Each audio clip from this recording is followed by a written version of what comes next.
At first, it doesn't feel important. Just another faint point of light, drifting slowly across the sky. Cold, silent, easy to miss. In a universe filled with explosions, flares, and chaos, this one arrives without drama. No headlines, no alarms, no urgency, just a line of data, logged late at night by an automated system that never sleeps. Coordinates, speed, direction. Another object moving along the ecliptic, the flat plane where planets travel around the sun. At a glance, it looks ordinary, too ordinary. Astronomers have seen this before, thousands of times. A rock, a comet, space debris wandering too close to our neighborhood.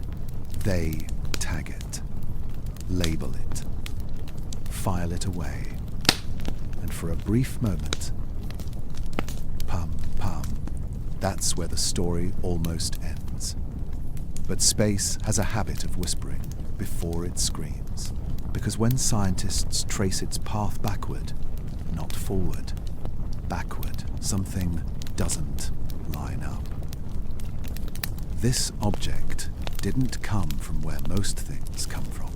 It didn't rise from the calm disk of our solar system. It didn't drift in from the Kuiper belt.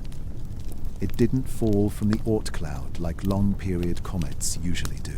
Its path points outward, far outward, beyond familiar space, beyond the gravitational comfort of our sun, interstellar, a visitor, only the third of its kind ever recorded by human instruments. And suddenly, that faint dot feels heavier, not brighter, not louder, just heavier. Because interstellar objects carry stories we didn't write.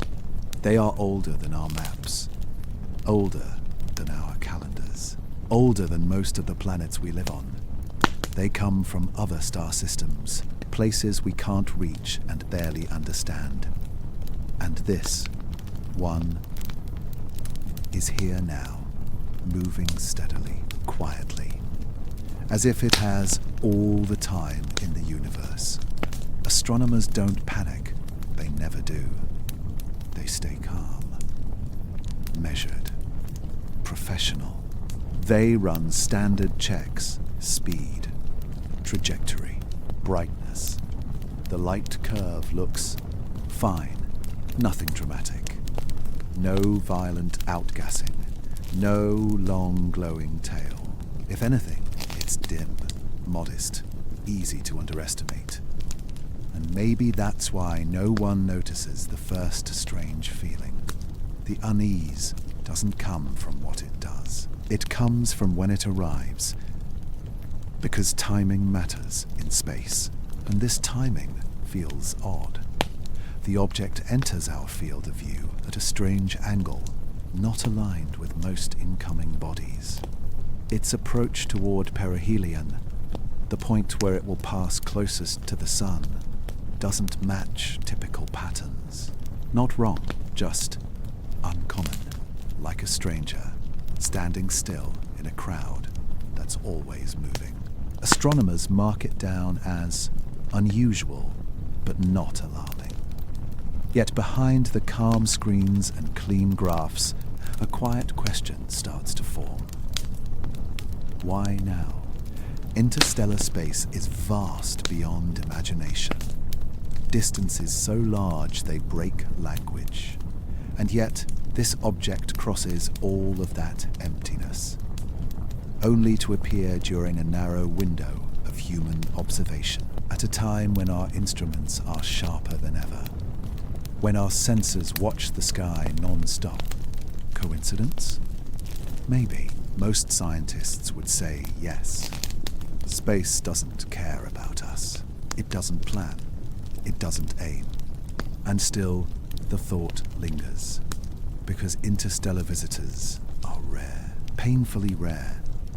Two were surprises. This one feels almost expected, as if it knew where to pass, as if it knew where our eyes would be. The object gets a name. Clinical, forgettable, just another entry in a database. But names don't change what it is. A traveler from another star system, a fragment of somewhere else, a piece of history that doesn't belong to us. And as days pass, telescopes keep watching. The object remains quiet. No flare-ups, no sudden changes, just steady motion. Too steady. The kind of steady that doesn't demand attention. The kind that slips past defenses. Scientists track its position, night after night. And slowly, something subtle begins to surface. Not enough to call it an anomaly. Not yet, but enough to make someone double-check the numbers. The brightness seems stubborn. It doesn't fluctuate the way loose, tumbling objects should. It doesn't shimmer like dust clouds. It holds, as if presenting the same face, again and again. Still, no one speaks up. Not publicly. Because science moves carefully. You don't shout questions into the dark without evidence. You wait. You observe. You collect. And so they wait. As the object glides closer to the sun. Closer to heat. Closer to radiation. Closer to forces that strip and tear. Most comets react violently at this stage. They bloom. They erupt. They shed material like a burning memory. This one doesn't. It stays composed, reserved, almost disciplined. And that's when the quiet discovery becomes something else. Not fear, not excitement. Attention, the kind that sharpens the room. Screens glow longer into the night. Emails start flying between observatories. Nothing dramatic, just phrases like worth monitoring. Unusual consistency. Let's keep an eye on this. But beneath those words, the question grows. Why is it here now? Not millions of years ago, not millions of years later. Now, at a time when humanity stares into the sky with unblinking eyes. At a time when silence itself feels louder than ever. The object continues its silent approach. No message, no signal, just presence. And presence sometimes is enough, because space doesn't often send visitors. And when it does, they rarely arrive unnoticed. But this one did, slipped in quietly, logged without ceremony. A discovery so calm, it almost feels intentional, as if whatever it came from didn't want to be seen, at least not yet. And as the sun waits ahead, burning, ancient, and indifferent, one question hangs unanswered in the dark. Is this object simply passing through our system? Or did it come here for a reason we haven't noticed yet? The sky remains quiet, but the waiting has begun. At first, no one notices. That's how it always begins. The data arrives quietly, line by line, clean, organized, familiar. Numbers scrolling across screens in dark rooms, lit only by monitors and coffee-stained desks. Distance, speed, brightness, all normal words, all normal measurements. Nothing that should raise alarms. And yet, something feels off. Not wrong, not broken, just unwilling to fit. As the days pass, astronomers keep updating the object's position.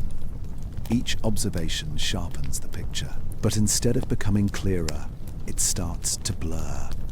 The distance suggests one thing, the speed suggests another, and the reflectivity tells a completely different story. At first, it's easy to dismiss. A rounding error, a calibration issue. a tired telescope at the edge of its limits. After all, interstellar objects are tricky. They move fast. They arrive at odd angles. They don't follow familiar rules. So the numbers are corrected, then corrected again.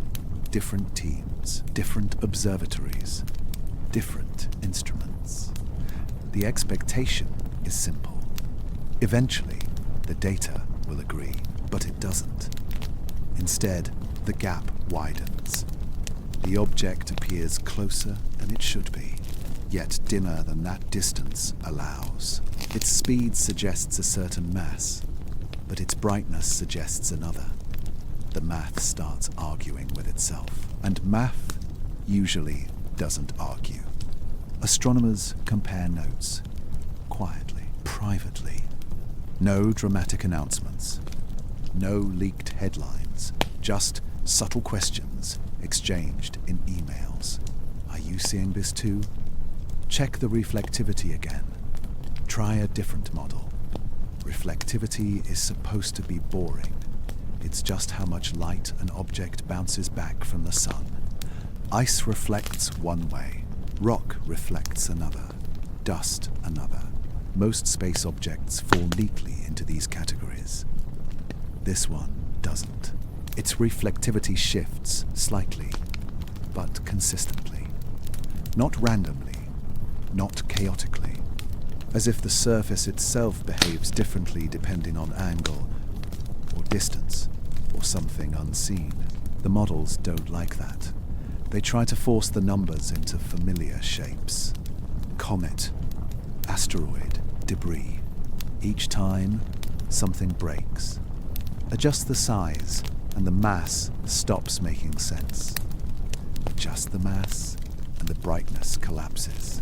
Adjust the brightness, and the trajectory feels wrong. It's like trying to solve a puzzle where the pieces change shape when you touch them. Still, no one says the word anomaly out loud. Not yet. Because science doesn't rush. You don't accuse the universe of misbehaving unless you're absolutely sure. Instead, more observations are scheduled. More nights. More angles. More light curves. And slowly, a pattern begins to form. The numbers don't drift randomly. They drift together. As if something beneath them, something unaccounted for, is gently pulling them out of alignment. The object's speed doesn't slow the way gravity predicts. Its brightness doesn't fade the way distance demands. Its reflectivity doesn't settle into a single identity. It's not acting like ice, not acting like rock, not acting like anything we've named. Astronomers start doing what humans always do when certainty fails. They argue. Some insist the data is contaminated. Others blame solar interference. A few point to unknown surface chemistry. All reasonable explanations. All safe explanations. But none of them fully work. Because no matter which theory you choose, some numbers still refuse to agree. And that's when the discomfort sets in. Not fear, not excitement, discomfort. The kind that makes you stare at a screen longer than you planned. The kind that keeps you from closing the lab at night. Because deep down, every scientist knows this feeling. It's the moment before discovery, or the moment before embarrassment. And no one knows which one this will be. A fresh set of observations comes in. Independent instruments, different locations, different teams, same problem. The anomaly survives scrutiny, survives skepticism, survives denial. It hides inside routine data, quiet enough to ignore, loud enough to persist. The object keeps moving closer to the sun, toward heat, toward stress, toward forces that should reveal its true nature. Normally, this is when answers appear. Materials break down, surfaces change, behavior becomes obvious. But instead, the numbers grow stranger. The reflectivity increases, then stabilizes. Not smoothly, in steps, almost like thresholds, as if something changes only when certain conditions are met. No one says it out loud, but a thought forms. What if the object isn't just reacting? What if it's responding? That idea stays unspoken, locked behind professional caution and decades of training. Because responding implies agency, and agency doesn't belong in orbital mechanics. Still, the data doesn't care what we believe. It keeps arriving, cold, precise, unforgiving. And every new measurement asks the same silent question. Are we measuring it wrong? Or are we measuring something we don't yet understand? By now, internal discussions grow longer. Papers are delayed. Statements become carefully worded. No conclusions. Only phrases like inconsistent results, model deviation, requires further study.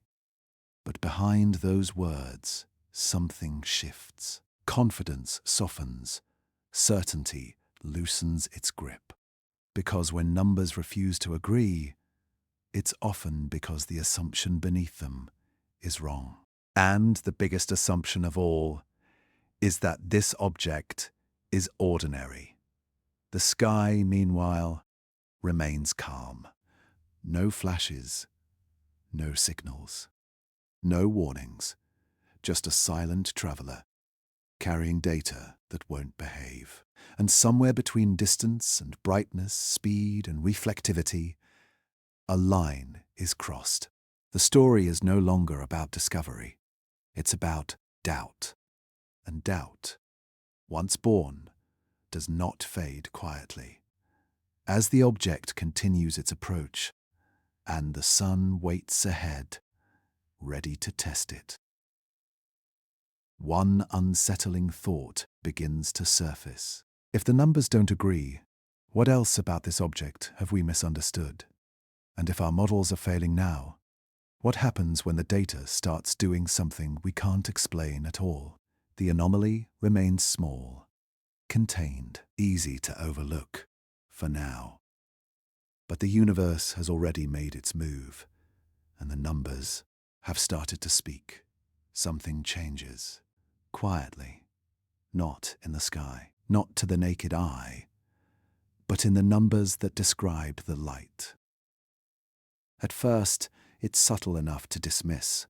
A flicker, a wobble, a small rise where there should be a fall. Astronomers expect the light curve to behave a certain way as the object moves closer to perihelion.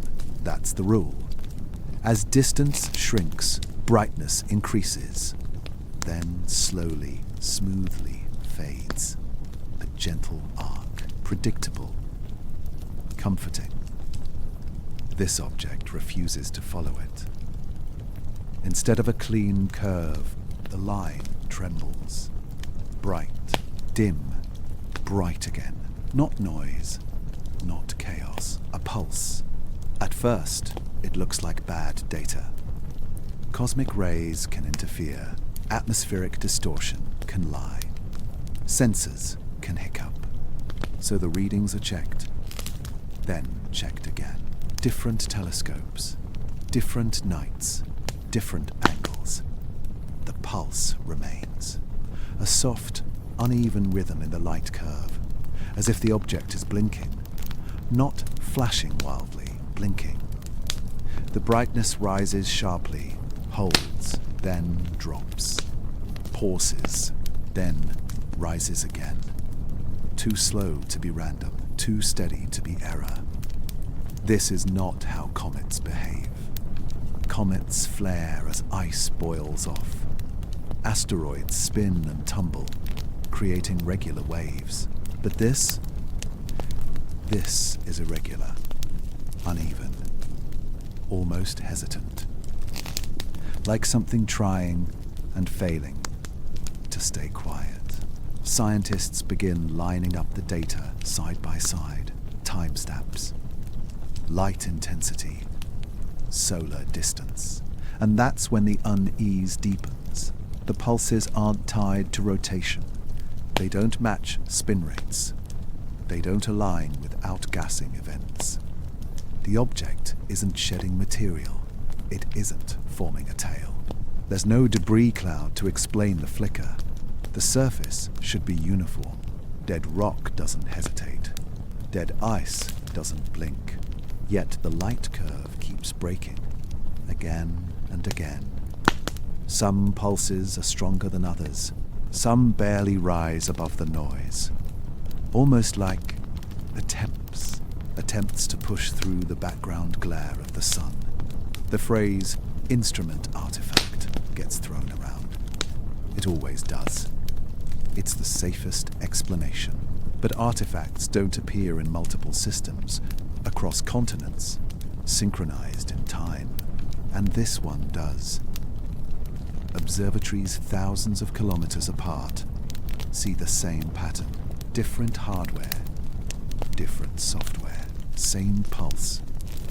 The object is still far from perihelion. The sun hasn't begun its real test yet. And already, the light refuses to behave. That's when the word signal first enters the room. Quietly, not in papers, not in public statements, inside conversations, in long pauses during meetings, in sentences that trail off. No one claims it is a signal. That would be reckless. Instead, they ask something simpler. Could it be interpreted as one? Because signals don't need intention to be signals. They only need pattern. And this has pattern. Uneven, yes. Imperfect, but persistent. The light curve pulses again. Bright, dim, bright. As if responding to something unseen. As if the object isn't just reflecting light, but modulating it. The sun's radiation grows stronger as the distance closes. Normally, this would smooth out irregularities. Heat evens things. Stress reveals weakness. But instead, the pulses sharpen. Not smoother, sharper. The brightness peaks become more defined. The dim intervals grow quieter, like contrast being turned up. And that's when the silence becomes noticeable. No radio emissions, no obvious transmissions, just light, pure reflection, which makes it harder to dismiss and harder to explain. Because light curves are honest. They don't lie easily. They don't invent rhythm. They show what the object is doing, whether it means to or not. Some researchers try to explain it with shape, a long, thin body tumbling end over end. But the timing doesn't match. Others suggest layered materials, surfaces that heat unevenly. But the transitions are too clean, too deliberate. Nature tends to smear its edges. This doesn't smear, it switches. The object pulses again and again. And now, people are watching. Not the public, the professionals. Those trained to doubt their own instincts. Those who know better than to trust feelings. And yet, a feeling settles in. This light curve feels strained. As if the object is under pressure. As if something is interfering with how it reflects the sun. As if it's not meant to be doing this, but can't help it. Approaching perihelion means approaching punishment, heat, radiation, gravitational stress. This is where masks come off. This is where surfaces crack and true nature is revealed. The pulses continue, still uneven, still quiet, still unexplained. A junior researcher asks a question during a late-night review. It's simple.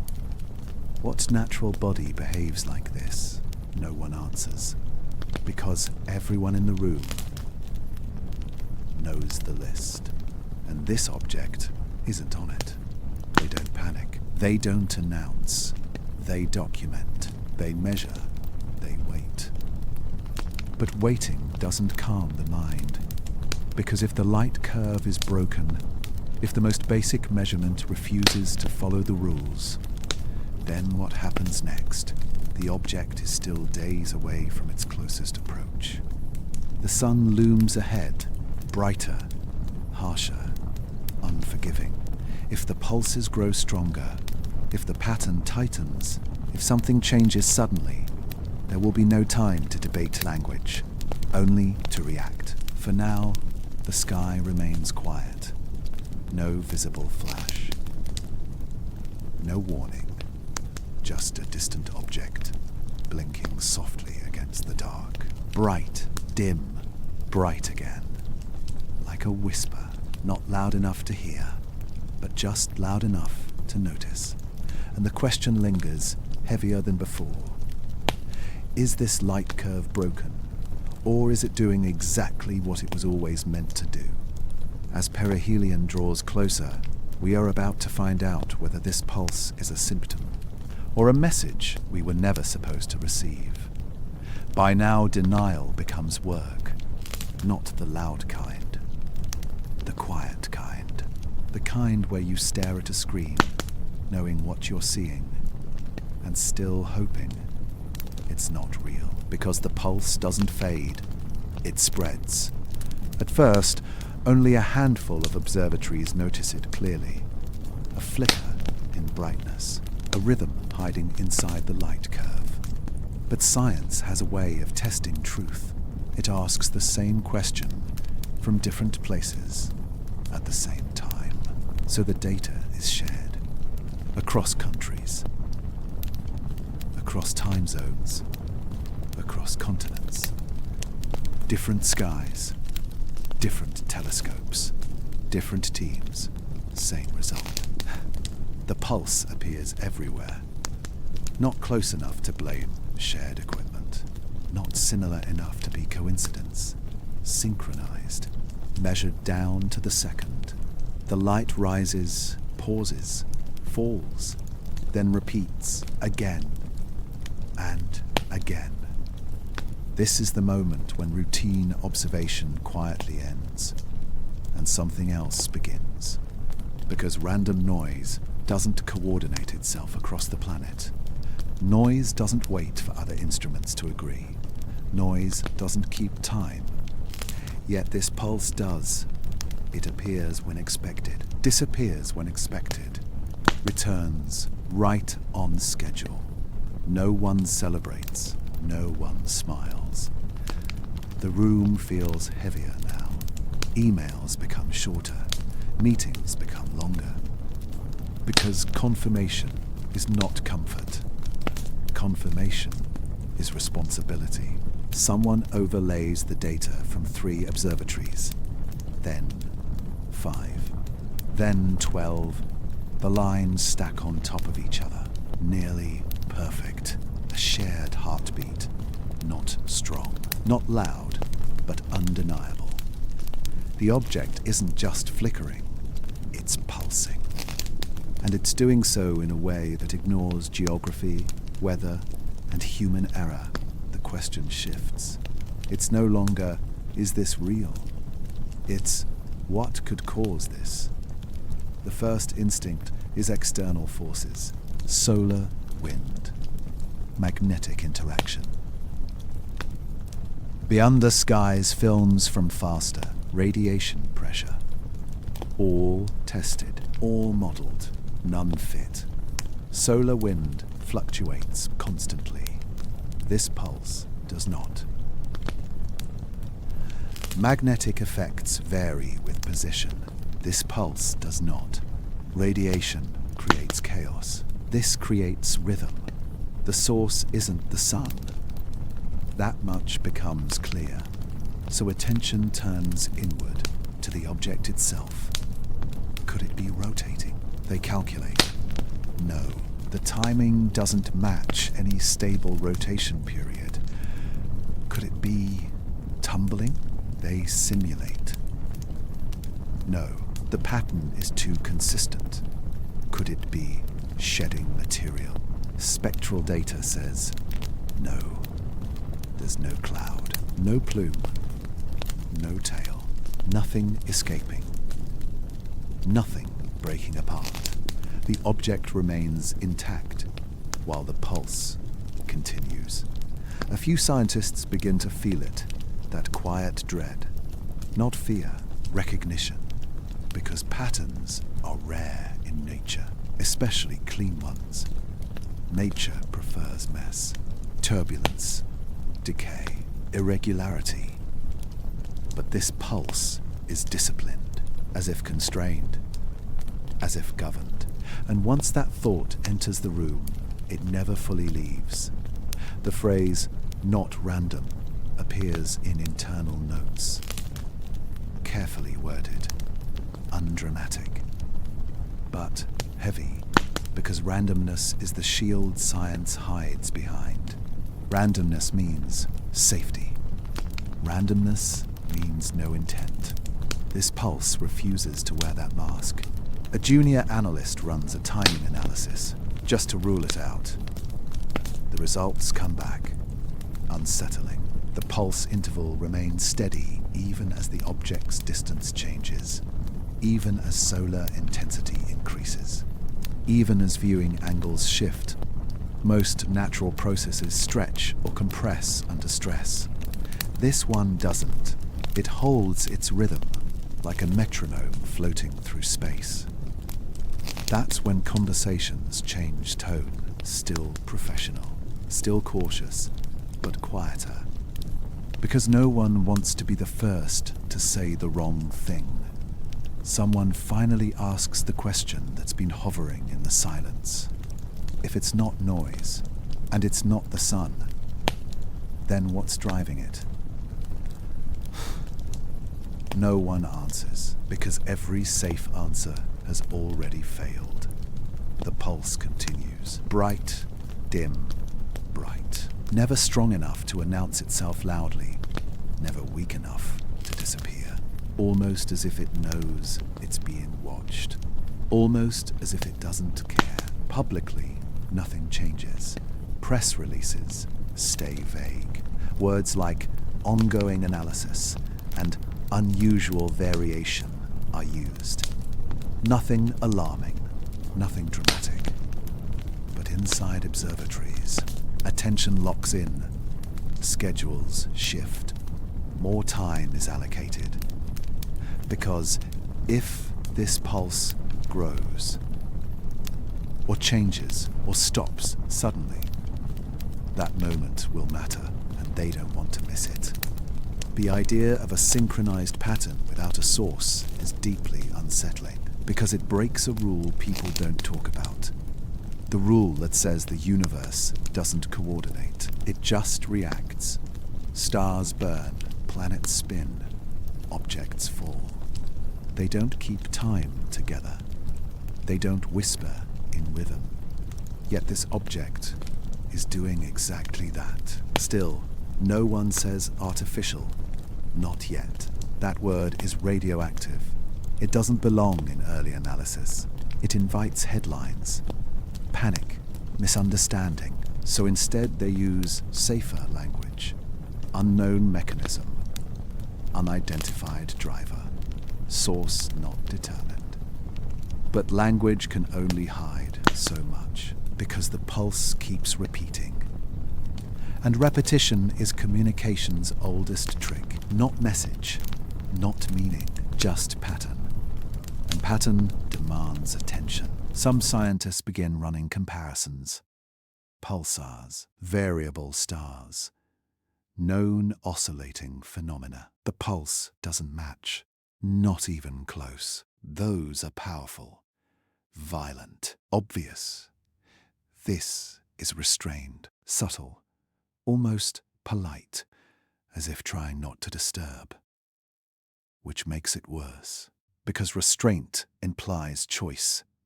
The object draws closer to perihelion, closer to heat, closer to pressure. If this pulse is driven by internal processes, this is where it should fail. Break down, lose coherence. Instead, it sharpens. The timing grows cleaner. The brightness contrast becomes clearer.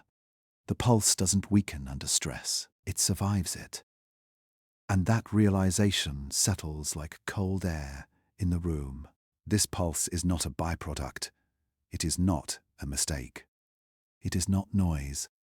It is something real, behaving consistently, across space, under pressure, a pulse without a source, or worse, a source we can't see. The object remains silent in every other way. No radio emission, no visible propulsion, no obvious structure, just light, reflected sunlight shaped into rhythm, which makes the question impossible to ignore. If this isn't random, then what is it? A natural process we haven't discovered yet, or something that learned how to stay hidden by being quiet. No conclusions are drawn, no alarms are sounded. But a line has been crossed. The story is no longer about strange data, it's about intent. And intent, even the suggestion of it, changes everything. As the pulse continues, steady and patient, one truth becomes impossible to escape. Whatever this object is, it is no longer just passing through our system. It is interacting with it. And as it moves closer to the sun, the universe prepares to answer a question humanity has never been ready to ask. What happens when the silence itself starts to pulse? Heat is supposed to be honest. In space, it follows rules that don't bend. Move closer to the sun, you heat up. Move away, you cool down. Simple, reliable, unforgiving. That's why thermal data is trusted more than almost anything else. Light can lie. Reflections can trick the eye. But heat tells the truth. Or at least, it's supposed to. When the first thermal readings arrive, they don't cause panic. They cause confusion. Because the numbers don't just drift, they reverse. At a distance where the object should be warming, it cools. At moments when solar radiation weakens, its temperature rises. Not slowly, not gradually. Suddenly, sharp jumps. Clean drops. Like switches being flipped. Scientists stare at the charts, waiting for the explanation to reveal itself. It doesn't. They assume instrument error. They always do. Thermal sensors are recalibrated. Background radiation is rechecked. Solar flare activity is ruled out. Everything looks clean. Too clean. Independent teams pull data from different satellites. Different angles, different orbits. Same result. The temperature changes are real. And worse, they repeat. The object approaches perihelion, entering a region where heat should dominate everything. Most bodies begin to glow evenly here. Materials soften. Surfaces crack. Ice vaporizes. This object behaves differently. Its temperature doesn't rise smoothly. It spikes, then drops, then spikes again, in rhythm.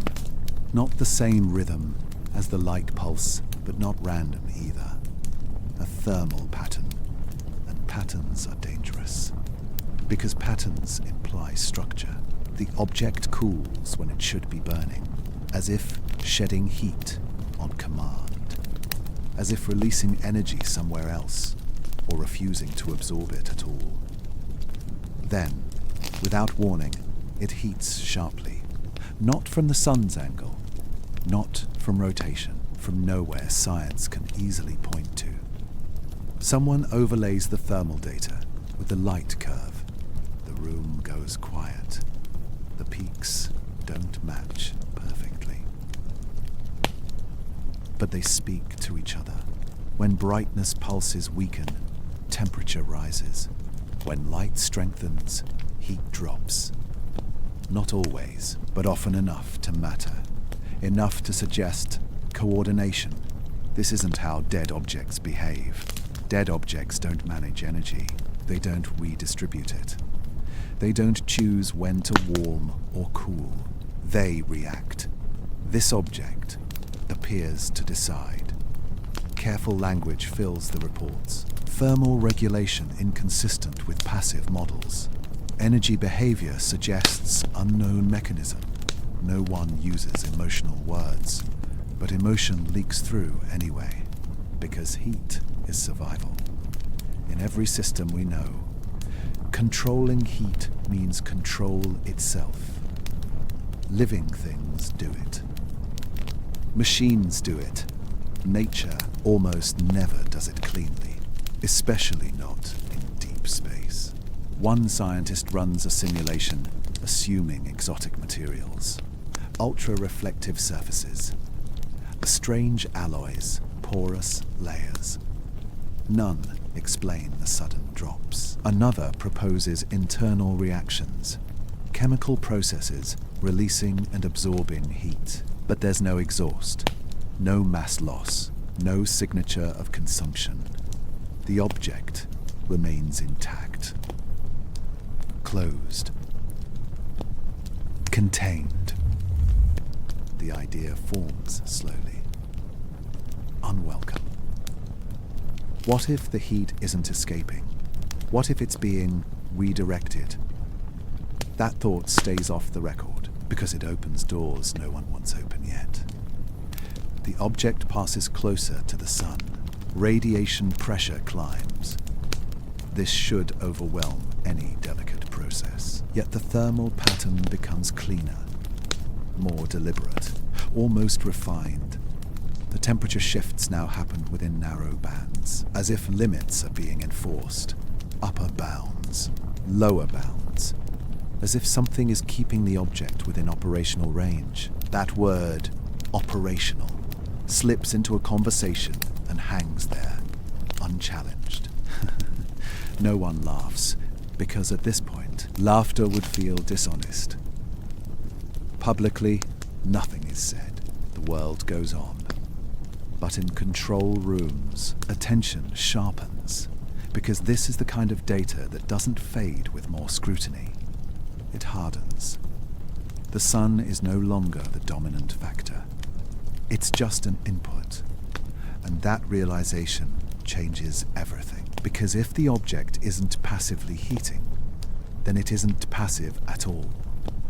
It's interacting actively. Purpose doesn't need consciousness. Purpose only needs direction. And heat is direction made visible. The thermal pattern repeats again, precise, measured. Not dramatic enough to shock the public, not subtle enough to ignore. A balance is being maintained, and balance in a place this violent is rare. The object should be cooking. Instead, it's steady, controlled. Someone finally asks the question no one wants to answer. Who or what controls heat in deep space? The room doesn't respond, because there are only two categories that fit. Systems that are alive, and systems that are built. The data doesn't claim either. It just refuses to exclude them. The object continues its silent journey. Light still pulses. Numbers still disagree.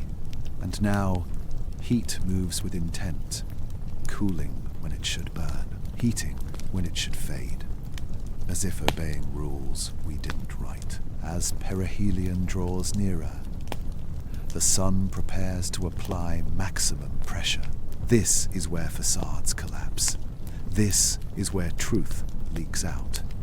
If the object is hiding something, the heat will expose it.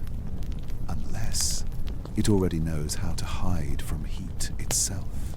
And that thought, quiet, chilling, and impossible to ignore, follows the object forward into the brightest fire our system can offer, where the next answer will not be gentle.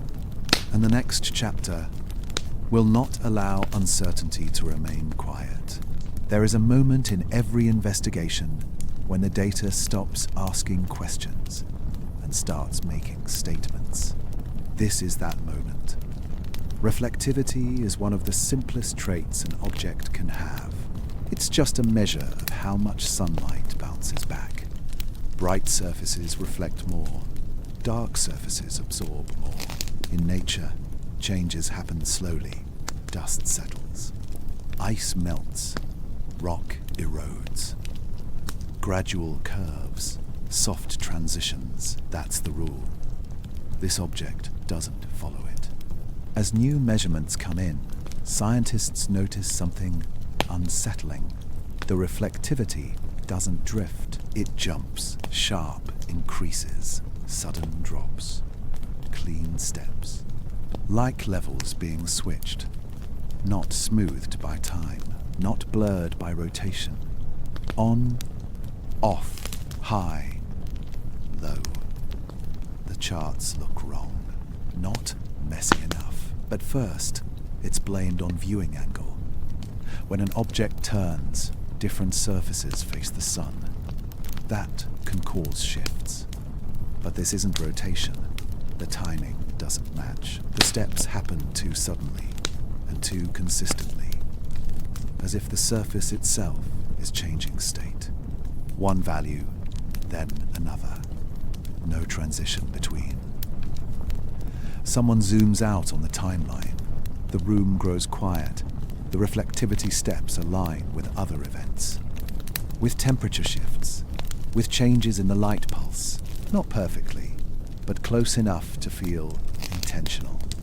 That word again. Intentional. No one wants it. No one says it. Yet it keeps finding its way back into the room. Because reflectivity doesn't just change by accident, especially not like this. Different materials reflect light differently. Ice, metal, stone.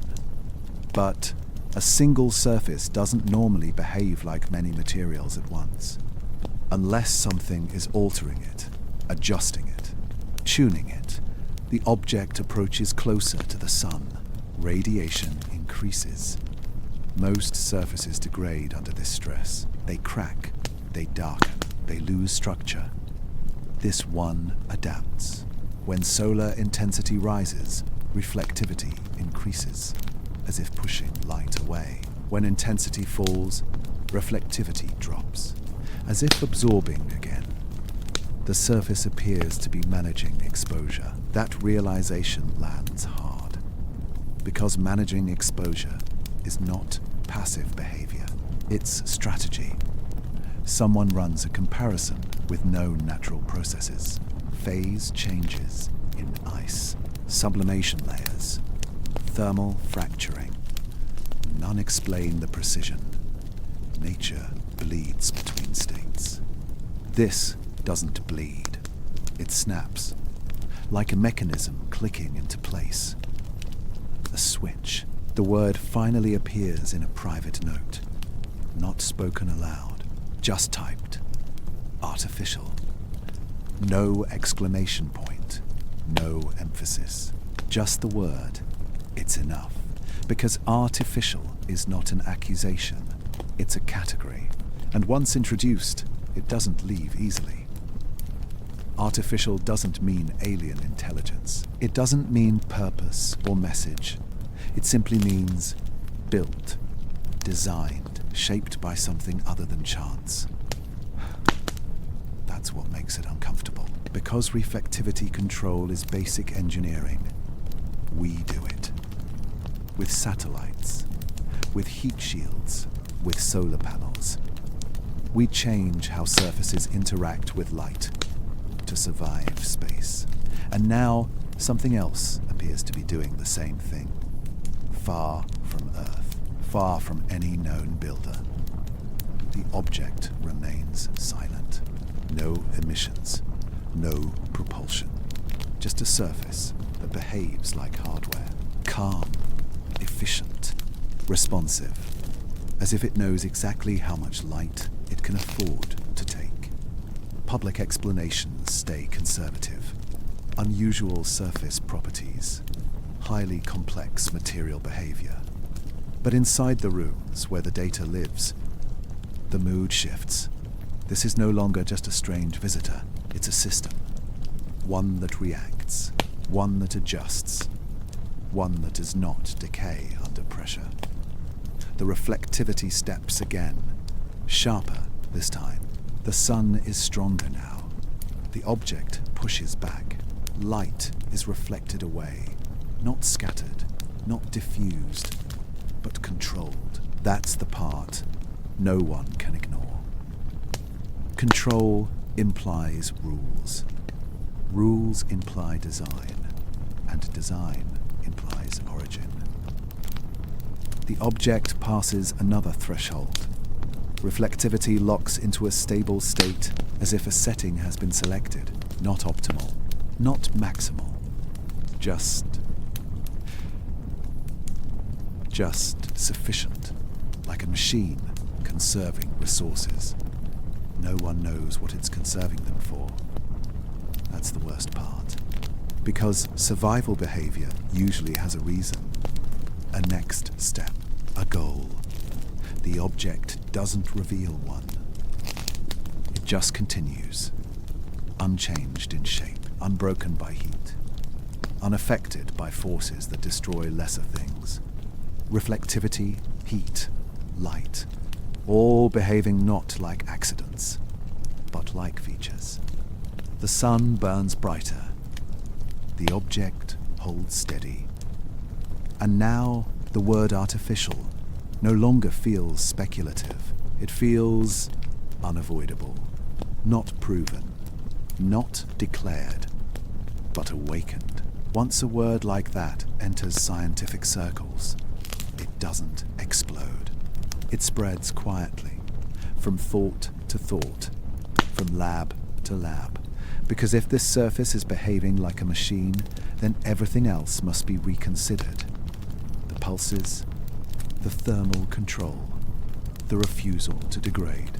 They stop being mysteries. They start looking like systems. And systems are built for reasons. The object offers no explanation, no signal, no acknowledgement, just continued adjustment, as if responding to an environment it understands better than we do. As it moves deeper into the sun's influence, one truth settles in. This thing is not just enduring space, it is operating within it. And that changes the question forever. Not what is it made of, but why was it made at all? The reflectivity holds, the machine-like behavior continues, and the silence grows heavier. Because once artificial enters the conversation, the universe stops feeling empty. It starts feeling occupied, and whatever comes next will not allow that word to be taken back. It happens without drama. No flare, no final spike, no slow fade. One moment, the pulse is there. The next, it's gone. Just like that. Scientists notice it the same way they noticed everything else in this story. Quietly. A missing rise in the data. A flat line where a rhythm should be. At first, no one reacts because missing data happens. A sensor drops out. A satellite blinks. A file corrupts. So they wait for the next cycle. It never comes. The light curve stays smooth, unbroken, silent. The pulse that held steady through heat, pressure, and distance simply stops. No decay, no weakening, just absence. As if someone flipped the same switch in the opposite direction. Confirmation spreads fast. Too fast. Independent observatories report the same thing. The rhythm is gone everywhere. At the same time, which rules out the usual excuses. This isn't equipment. This isn't interference. This is cessation. The object continues moving towards perihelion, unchanged in speed and trajectory. Its reflectivity holds steady. Thermal behavior remains controlled. Everything else continues, except the pulse. That's what makes it unsettling. If the pulse were a natural process, it would struggle. It would falter under stress. It would weaken gradually. Natural systems don't end cleanly. They unravel. This didn't unravel. It concluded. And conclusion implies decision. The silence feels heavier than the signal ever did, because now the object looks ordinary again. No blinking, no rhythm, just another dark body passing near the sun. And that raises a deeper fear. Maybe the pulse was never meant to be loud. Maybe it was only meant to exist briefly. Long enough to do something. Long enough to be noticed by someone. The theories explode quietly. Heat-driven oscillations. Structural phase changes. Solar resonance effects. All revisited. All fail to explain the timing. Why now? Why stop exactly here? The object hasn't reached perihelion yet. The environment hasn't stabilized. There is no obvious reason for the pulse to end. Unless its purpose is complete. That thought remains unspoken in official channels, but it hangs in the air, because signals don't need to last. They only need to be received. The public hears nothing unusual. No headlines. No alerts.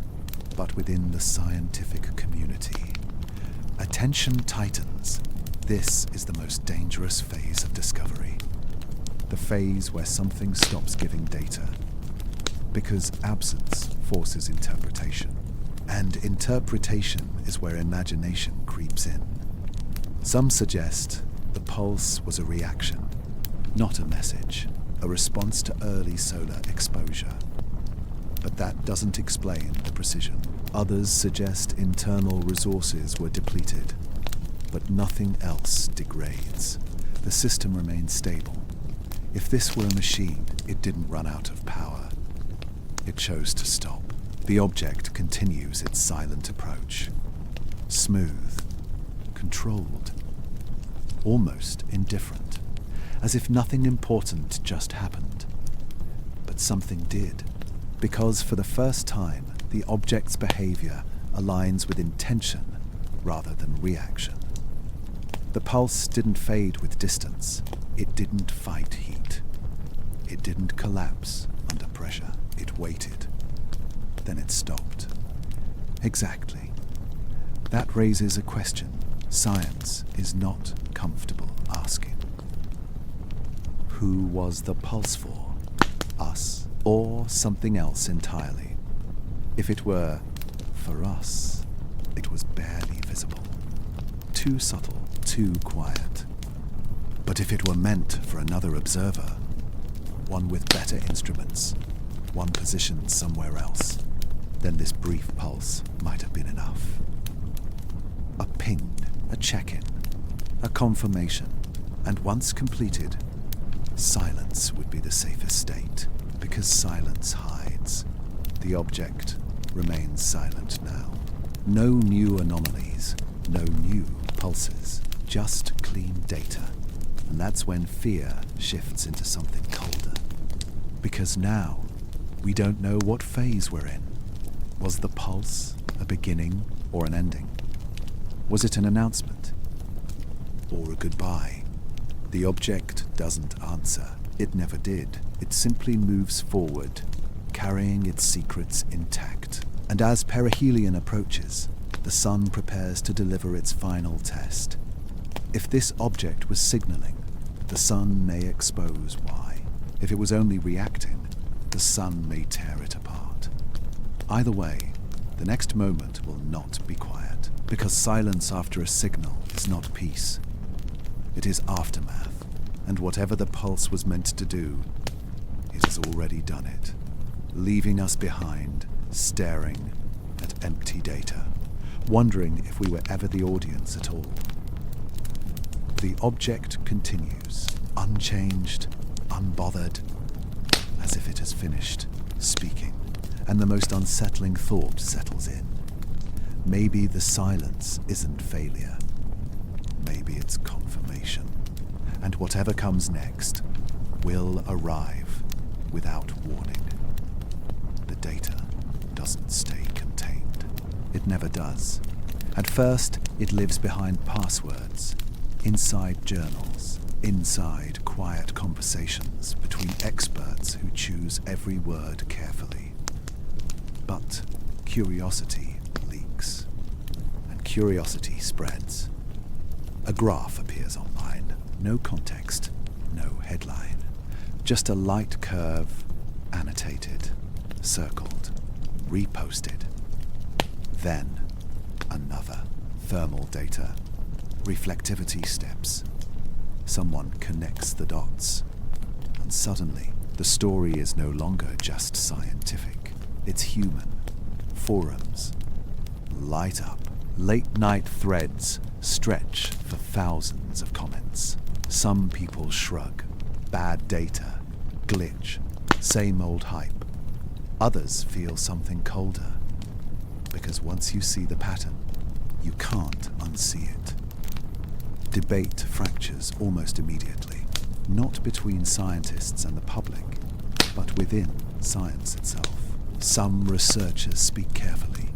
They emphasize uncertainty. They stress caution. Extraordinary claims require extraordinary evidence. It's a familiar line, comforting, safe. Others push back. They point to repetition, consistency, independent confirmation. They don't claim answers. They claim discomfort. And discomfort doesn't sit quietly. The word machine escapes into the open. Not in official papers, in interviews, in podcasts, in offhand remarks clipped and shared a million times. Once it's out, it spreads faster than the data ever did. People react the way humans always do when faced with the unknown. Some lean in. They feel wonder, excitement, possibility. Others recoil. They demand normal explanations. They need this to fit inside old boxes. Because if it doesn't, those boxes might collapse. News outlets pick sides without realizing it. One headline leans toward mystery. Another leans toward dismissal. Both miss the point, because the fear isn't about aliens. It's about instability. If this object isn't behaving randomly, then space itself isn't what we thought. That shakes something deep. Social media fills with confident voices. Armchair experts explain everything in a few sentences. It's just exotic ice. It's magnetic. It's impossible. Certainty becomes currency. But the real experts, because the more they learn, the less solid the ground feels. Private emails show strain. Careers are built on models that now feel incomplete. Entire frameworks depend on assumptions being true, and this object challenges them without saying a word. Some scientists double down. They rerun old data, revisit old discoveries, looking for precedents they might have missed. Others quietly pivot. They open new folders, new simulations, new questions. And that's where the real shift happens. Not in headlines, in perception. Because for the first time, a serious number of people are considering an idea that used to belong only in fiction. That space may contain systems we didn't design and don't understand. That not everything out there is dead matter. That intelligence, or at least engineering, might not announce itself loudly. It might whisper. The public reaction becomes emotional. Some feel small, others feel watched. A few feel inspired. Art appears almost overnight. Videos, music, stories, all circling the same theme. What if we're not alone? In a way we never expected, fear grows quietly. Not panic, not hysteria. A slow unease. The kind that settles in the background of daily life. Because if perception shifts, certainty goes with it. And certainty is comfort. Governments issue statements that say nothing. We are monitoring the situation. We see no threat. The words are meant to calm. They don't. Because people sense the truth behind them. No one knows what this object is. And worse, no one knows what it might represent. Some believe the object is ancient, a relic, a probe long dead. Others believe it's active, watching, listening. Most reject both. They cling to natural explanations, not because they are stronger, but because they are safer. The debate becomes less about data and more about belief. About what kind of universe we are willing to accept. A quiet universe where we are alone. Or a structured one where something else builds, observes, passes through. And that's the fracture. Because once the question is asked, there is no neutral position. Even denial is a choice. Inside observatories, the mood shifts again. This is no longer just discovery. It's impact. How this is framed, how it's discussed, how it's remembered, will shape how humanity looks up for decades. The object continues its journey, silent, unbothered by arguments it cannot hear. It does not confirm. It does not deny. It simply exists, and that is enough. Because existence, when unexplained, becomes a mirror. People project fear, hope, arrogance, wonder. The object reflects it all, without changing. And beneath every argument, every theory, every dismissal, one shared truth emerges. Our perception of space is shifting. Not suddenly, not violently, but permanently, because the universe has shown us something it doesn't owe us an explanation for. And now, we must decide how to live with that uncertainty. As the object nears its closest approach to the sun, the debate grows louder, but answers grow quieter, and one unsettling realization binds both sides together. Whether this object is a machine or a misunderstood natural pattern, it has already done something irreversible.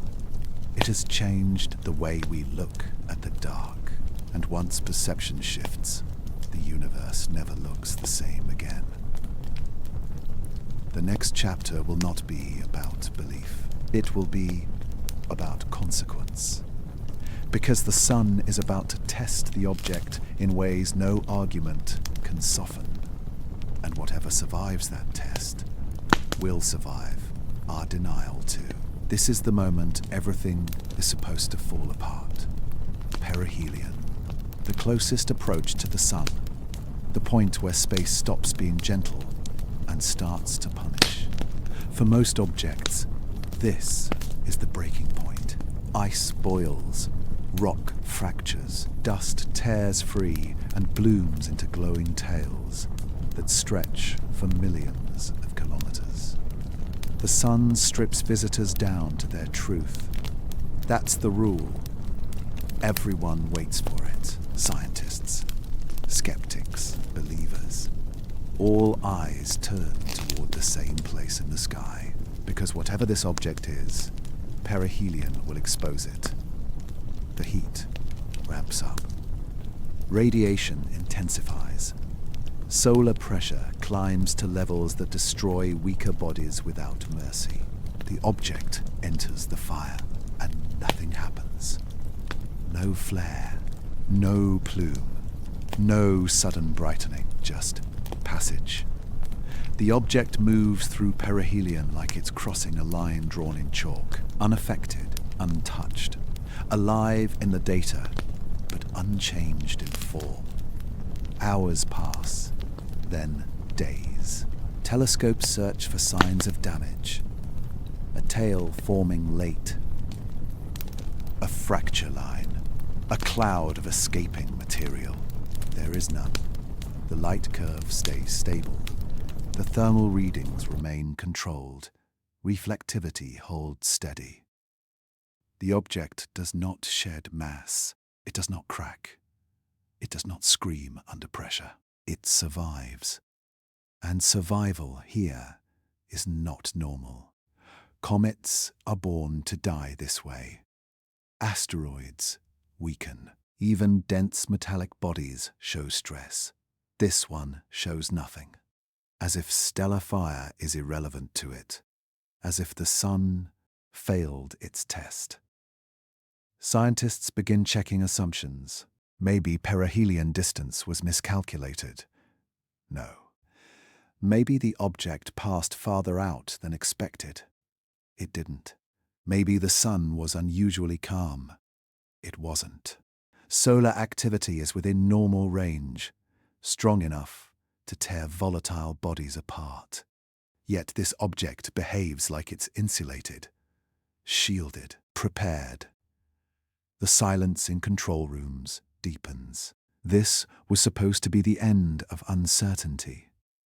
Instead, it sharpens it, because endurance under extreme conditions is not random. It's engineered. Nature creates resilience, but rarely without cost. There is always loss, always damage, always evidence. Here, there is none. The object exits perihelion the same way it entered. Whole, clean, unchanged, as if it knew exactly what it was facing, as if the sun was not an obstacle, but a checkpoint. The phrase, "no detectable mass loss," appears in reports, dry, technical, but beneath it lies disbelief, because mass loss is unavoidable at this distance. Unless the surface is doing something extraordinary, reflecting, regulating, protecting, everything observed before now comes together. The heat control, the reflectivity steps, the vanished pulse. They stop feeling mysterious. They start feeling preparatory, like systems activating, then standing down. The sun throws everything it has, and the object answers with nothing. No reaction, no change, just survival. That's when a deeper question replaces all others. Not how did it survive, but why was it built to? Because surviving perihelion isn't luck, it's intent. Textbooks don't have a chapter for this.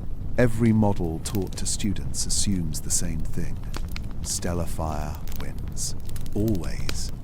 This object breaks that rule without effort. And broken rules don't stay isolated. They ripple. They force rewrites.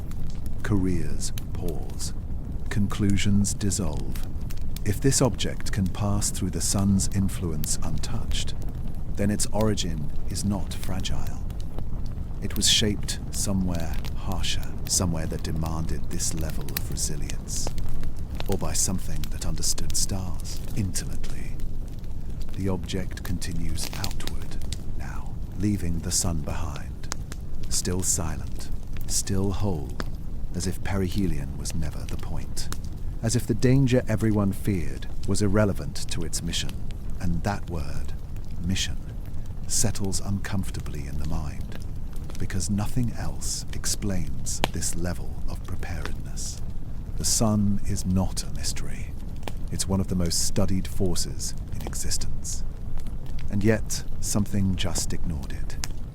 That realization changes the emotional weight of the story. This is no longer about observation. It's about humility. Because if an object can cross stellar fire without damage, then our place in the hierarchy of the universe just shifted. The object doesn't slow. It doesn't look back. It carries its integrity forward, away from the sun, away from us. And one last question follows it into the dark. What kind of origin produces something that treats a star like background noise? Because whatever built this, or shaped it, or sent it, understands heat, pressure, and survival at a level humanity has not yet reached. And if that origin exists, then the universe is not just vast, it is skilled. And the final chapter is waiting. Because an object that survives perihelion untouched does not end its story there. It begins something else, something colder, something farther. Something that leaves us with the most unsettling truth of all.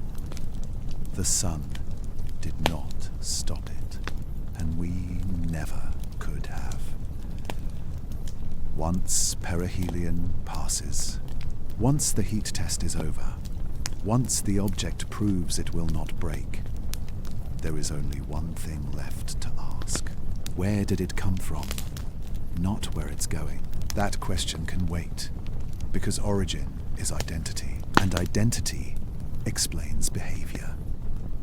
Scientists begin tracing the trajectory backward, not forward into speculation, but backward into history. Every object has a path. Every path tells a story. Gravity leaves fingerprints. Stars leave signatures. Systems leave scars. So they rewind the math, frame by frame, month by month, year by year. They account for solar influence, planetary nudges, interstellar drift. They strip away every known force until only motion remains, and the line appears. Clean, unbent, unmistakable. The object did not come from any familiar star system, not from dense stellar neighborhoods, not from active regions filled with young suns, not from places we watch closely. It comes from a direction we rarely look, a patch of sky that feels empty. No bright stars, no famous nebulae, no known stellar nurseries, just darkness. The kind of darkness that doesn't invite curiosity, the kind astronomers skim past. Because there's nothing there, or at least that's what we thought. The trajectory points back into a region with no recorded history, no known systems, no catalogued origins, just cold space stretching outward beyond our maps. The room grows quiet again, because this is harder to explain than anything before it. Interstellar objects usually tell you where they came from. They carry the motion of their home stars, the gravitational echo of their birthplaces. This one doesn't. Its velocity is wrong for nearby systems. Too precise, too isolated. As if it wasn't ejected by chaos, but released deliberately. Someone suggests it could be from an ancient system long gone, a star that burned out eons ago. It's possible, but the math doesn't love that answer, because even dead stars leave trails. Even collapsed systems leave motion. This path feels clean, undisturbed, as if it spent a long time in silence, not traveling, waiting. The phrase interstellar space no longer feels accurate. This isn't between systems, it's away from them, far from gravitational noise, far from traffic, far from witnesses. The kind of place you wouldn't notice something hiding, because we don't study emptiness with urgency. We assume emptiness means absence. But now, emptiness feels intentional. Because if you wanted to remain unseen, you wouldn't linger near stars. You wouldn't pass through busy regions. You would stay where nothing looks. The trajectory doesn't scream origin. It whispers avoidance. And that thought changes the tone completely. Because now the question is no longer, what star did it come from? But why did it come from there? That region of space has no name, no stories, no expectations. It's a blind spot. And blind spots are dangerous, not because they hide threats, but because they hide assumptions. The object didn't drift into our system by accident. The math doesn't support randomness. Its entry angle is too clean, its timing too convenient, its survival too complete. This wasn't debris flung outward by violence. It was intact, controlled, preserved. And now, knowing where it came from, its silence feels different. Before, silence felt passive. Now, it feels strategic. The object didn't announce itself. It didn't arrive loudly. It didn't originate from a place that would draw attention. It came from nowhere, or from a place we treat as nowhere. And that distinction matters, because nowhere is where things go when they don't want to be found. Scientists hesitate to say this publicly, not because it's impossible, but because it reframes the entire event. If the object came from hiding, then its appearance here is not random. It is a choice. The timing returns to the conversation. Why now? Why this era of observation? Why this angle? Why this silence? The trajectory doesn't answer. It only points back into darkness, back into absence, back into a place where nothing should be. And yet, something was. The object continues moving away now, carrying its origin with it. We can't follow it back. Not physically, only with questions. And those questions feel heavier than ever. Because space didn't send us a visitor from a known place. It sent us something from the gaps, from the margins, from the places we don't look, because we assume there's nothing there to see. That assumption is gone. The universe just taught us a lesson without words. That emptiness is not proof of absence. That silence is not proof of nothing. And that origin stories don't always begin with stars. As the object fades farther into the dark, leaving the sun, leaving us, one final thought takes shape. If this thing came from hiding, then hiding may be common.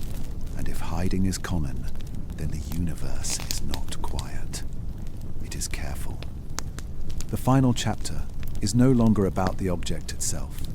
It's about what this means for us. Because when patterns point back to darkness, darkness stops being empty. It becomes occupied. And whatever lives in the gaps between stars has just reminded us that we were never watching closely enough. There is no ending, no final signal, no reveal, no moment where everything makes sense. The object simply leaves. It moves beyond the inner system the same way it entered it. Quietly, cleanly, without ceremony. No farewell, no last pulse, just distance growing larger, until even our best instruments struggle to hold onto it.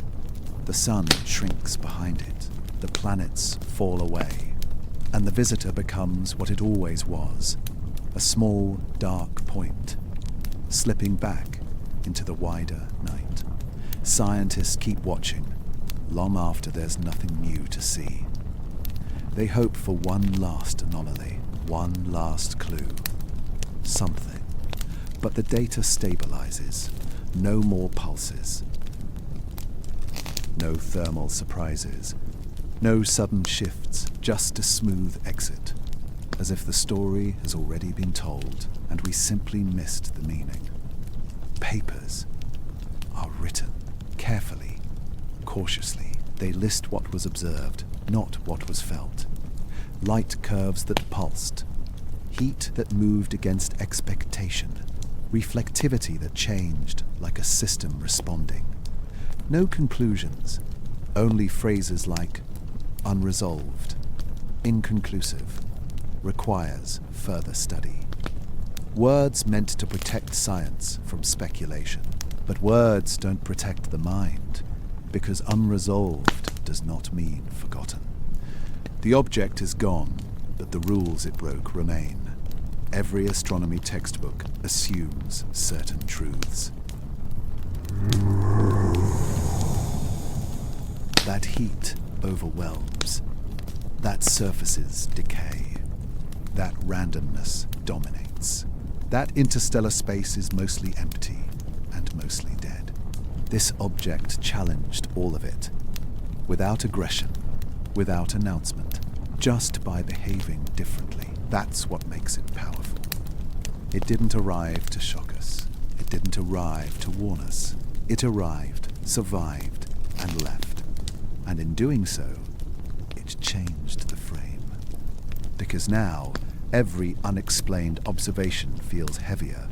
Every strange data point feels less dismissible. Every quiet anomaly feels like it might matter. The fear isn't that this object was artificial. The fear is what that implies. Because if this wasn't natural, then it wasn't unique. Engineering doesn't happen once. Systems aren't built for a single trip, then forgotten. If something crossed interstellar space, survived stellar fire, regulated heat, controlled light, then it represents capability, and capability tends to repeat. The object did not interact with us. It didn't slow down. It didn't adjust course toward Earth. It didn't care that we noticed, which raises a sobering thought. Maybe it wasn't here for us at all. Maybe we were just nearby, like ants watching a satellite pass overhead, unaware of its purpose, irrelevant to its mission. And that's when the awareness truly settles in. Not fear of invasion, not panic about contact, but a quiet understanding of scale. That the universe may be active in ways we don't monitor. That movement through space doesn't always announce itself. That silence can be a feature, not an absence. How many others have passed like this? How many objects slipped through our system before we had the eyes to see them? How many arrived, pulsed, adjusted, and left, while we were still looking for explosions and noise? Humanity likes stories with closure. We like answers. We like to name things, categorize them, finish the sentence. This story refuses. It leaves us mid-thought, mid-question, mid-awakening. Because the most unsettling possibility is not that this object was artificial. It's that artificial objects don't need to be rare. They just need to be quiet. And quiet things don't make headlines. They don't trigger alarms. They pass unnoticed, unless someone happens to look at the right time, with the right tools and the right questions. This time, we looked. And now we can't unsee it. The object fades beyond practical observation. Soon it will become just another entry in an archive, a case study, a debate, a footnote. But its impact won't fade with distance, because the rule that changed wasn't written in data.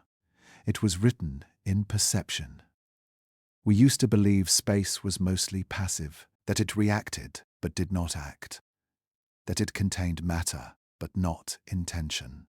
Now, that certainty is gone, replaced with something quieter, heavier, a new awareness. That space may be filled with things that do not announce themselves, things that move carefully, things that endure, things that pass through stars and leave no trace. And if that's true, then humanity's place in the universe is not central. It's observation. We are not the audience. We are the observers, catching glimpses of processes far older, far smarter, or simply far more advanced than we are. The object doesn't look back. It never did. It carries its origin, its purpose, its truth beyond our reach. And the final question remains, hanging without resolution. If this was not natural, if it was not alone, if it was not the first, then how many others have already passed in silence, while we were still learning how to listen? The sky returns to quiet, but it no longer feels empty. It feels inhabited by possibility, by movement, by systems we don't yet understand. And that is the rule that changed. Not a discovery, but an awakening. Because from this moment on, every dark patch of sky carries a question. Every unexplained signal carries weight. And every silence feels like it might be watching back.